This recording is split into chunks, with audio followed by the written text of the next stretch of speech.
川普的关税战再次开打。这回啊，川普老师换姿势了，直接给单方面发信了。问题是，今天收的信的这些国家会认怂吗？我看难。这里边啊，他没一个省油的灯。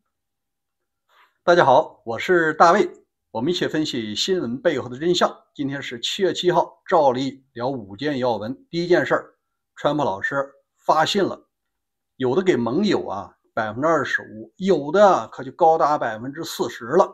我们看看都有谁。据白宫新闻秘书宣布，大约有12个国家会收到美国的信，川普会给地球上每一个国家量身定制关税。首先说啊，给谁呢？日韩传统盟友不没谈下来吗？那就对不起，我直接单方面宣布，给日韩是加征25%的关税，与解放日税率相符。说明呢，这3月呢没进展。加完税以后，美国股市啪就下来了，这靴子落地了。除了2个盟友啊，其他国家就没那么客气，那就高了。我们看一下，老挝40%，缅甸40%，南非30%，马来西亚25%，哈萨克斯坦25%，其他的还没看到。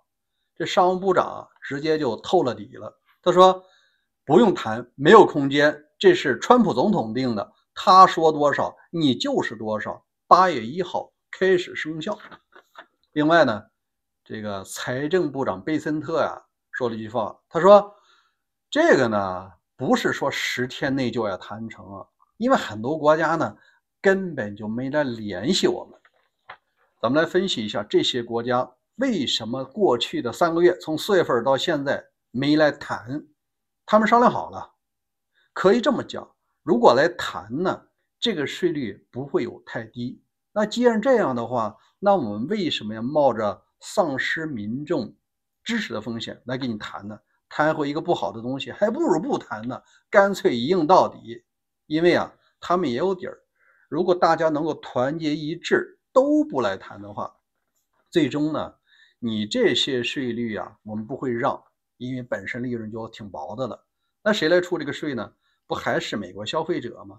能打败川普的，那就是川普的选民。好，第二件事还是美国的哈。川马大战呢，现在又有新戏了。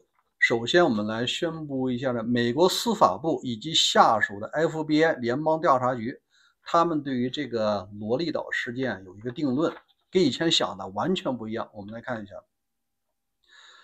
联邦司法部和调查局的结论是，没有任何证据证明爱泼斯坦有客户名单，他是否勒索过权贵或是被谋杀。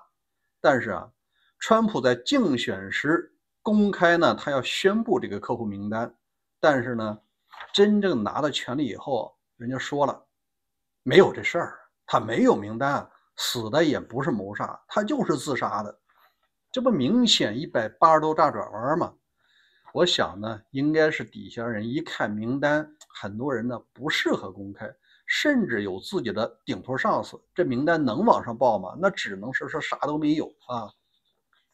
当然了，这个马斯克啊，他看不过这件事儿，他在昨天的凌晨3点就发了一个帖子，实际上他发了一个小图片啊，就说爱泼斯坦有一些什么恋童癖的这个名单，总有一天要追责的。所以说这个名单事实上可能是真存在，只是呢啥时候公布的事哈。第三个也是现在美国的头号新闻，德萨斯州的洪水死亡人数已经上升到95人了，这个可能数量还要再往上涨。昨天节目我们讲了，川普在上任之后削减了国家气象局的预算，关键的岗位啊都没有人了。现在也找到元凶，谁鼓励他这么干的？川普上任后，国家海洋和大气管理局已经减少员工1000多人，国家气象局减少550人，包括解雇、辞职和早退休等。2026财年被砍预算17亿。这个政府职能被削弱的重要原因是保守派的智库2025报告说，这些部门的运营是气候变化这个危言耸听行业背后的主要力量。也就是讲，老川反几个事儿，一个呢叫多元化，一个呢叫气候变暖。他只要一听这个呢，对他选民是不利的。他是要发展石化能源的。既然说你这个局花的钱和这气候变暖呢沾边，那我就给你砍了。现世报吧，现在才几个月啊，95个人，死的是挺冤枉的。第4件事啊，也是一位内阁部长啊，在免职的当天不明不白的就死了。我们来看看，这是在俄罗斯。据俄罗斯卫星社7月7日报道，俄罗斯紧急情况部发言人当天向卫星社表示，俄罗斯前交通部长斯塔罗夫伊特在莫斯科州某市自杀身亡，调查组正在案发现场展开工作。该发言人说，初步信息显示他死在某市，而且是自杀身亡。他呢是在被免除交通部长的当天自杀的。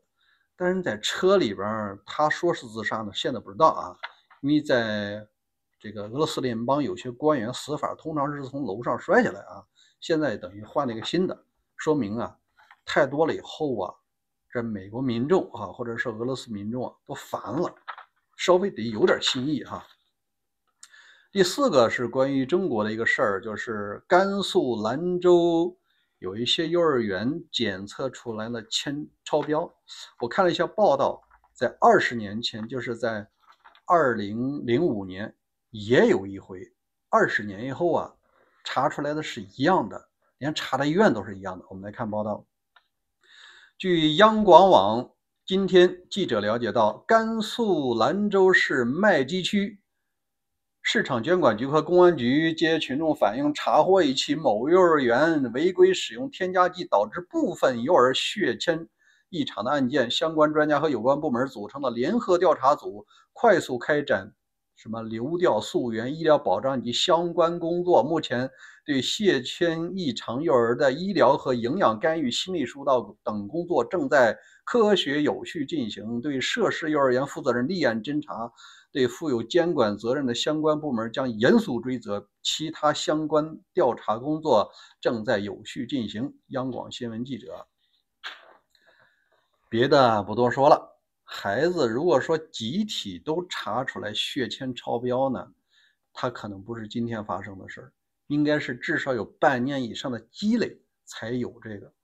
他也没有讲到底是什么添加剂铅超标了，这个我们看官方报道。不过呢，我在网上发现有2种说法，一种呢是餐具不合格，另外一种啊，这个可能我不太相信啊。说据开幼儿园的人讲，小孩子呀不爱听话，容易闹，怎么让他安静下来呢？说他在市场上买到一种东西，可以让小孩子减少哭闹。至于这个东西是什么，他讲这个就含铅，铅就让小孩子昏昏欲睡，他比较好管，这不就有点丧尽天良吗？但这种说法呢，我不知道是真的假的啊。大家可以在留言区来聊聊这个事儿，好吗？咱们继续明天见。